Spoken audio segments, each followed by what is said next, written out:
In the far northern wilderness of Canada, hidden between stretches of frozen land and endless silence, lies a lake that carries one of the most disturbing unsolved mysteries in modern history. Lake Anjikuni, a place where an entire village, every man, woman, and child, vanished without leaving a single trace. This is not folklore, not a legend passed down through generations. This is a documented real event, reported by witnesses, investigated by authorities, and preserved in the archives of Canadian history. And to this day, no one knows what truly happened on that night in 1930. Our story begins with a man named Joe LaBelle, an experienced fur trapper who had traveled through the region many times. He was familiar with the Inuit families living near the lake. He knew their faces, their voices, their children. The Anjikuni settlement was a peaceful, small community, around 35 people.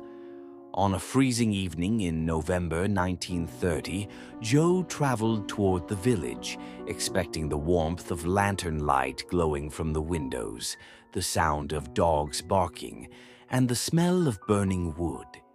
But what he found instead was a silence so deep it felt unnatural.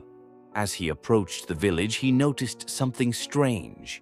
No smoke rose from the chimneys, no lanterns burned inside the cabins, and the dogs, who always ran out to greet him, were nowhere to be seen. Joe stepped into the village with caution, calling out to the people he knew so well, but there was no answer, not even an echo. He went to the first cabin.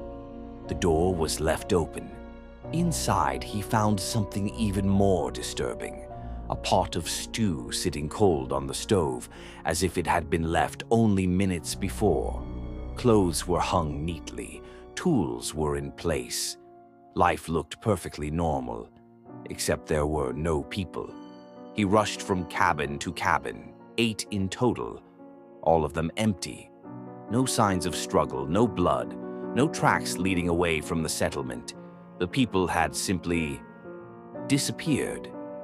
Joe realized he needed help, so he traveled through the icy night to a nearby telegraph station. The Royal Canadian Mounted Police, the RCMP, were immediately notified. Within hours, a full investigation team was on its way. When the authorities arrived, they made discoveries that deepened the mystery rather than solving it. First, they found the village's sled dogs. Every dog was dead, but they hadn't been attacked. They looked starved, strangely starved, despite food being available. Their bodies were arranged in a way that suggested they had not moved for days. Next, the officers examined the cabins more closely. Nothing had been taken. Rifles were still hanging on the walls. Coats were still inside. Everything the villagers needed to survive the brutal winter had been left behind. But there was one detail that made the investigators uneasy: a large circular area near the lake where the snow had melted. At the center of the melted snow was a strange indentation, too smooth and too large to be a natural formation. Some witnesses described it as if something hot, very hot, had descended or landed there. Then came the final piece of the puzzle. Multiple eyewitnesses reported seeing unusual lights in the sky on the same night the villagers disappeared. Moving lights, blue, white, and circular, hovering above the lake before suddenly shooting upward into the darkness. The police tried to explain the event through any logical means. They considered the possibility of a mass migration, but why would a village leave everything behind in deadly winter conditions? They searched for evidence of enemy attack, but there were no signs of violence, no footprints, no tracks. They looked for clues of drowning, falling through the ice, or animal attacks. None matched the evidence. With every theory eliminated, the case grew colder and stranger. As years passed, Lake Anjikuni became known as one of the most cursed places in northern Canada. Locals refused to travel there. Hunters avoided the region entirely.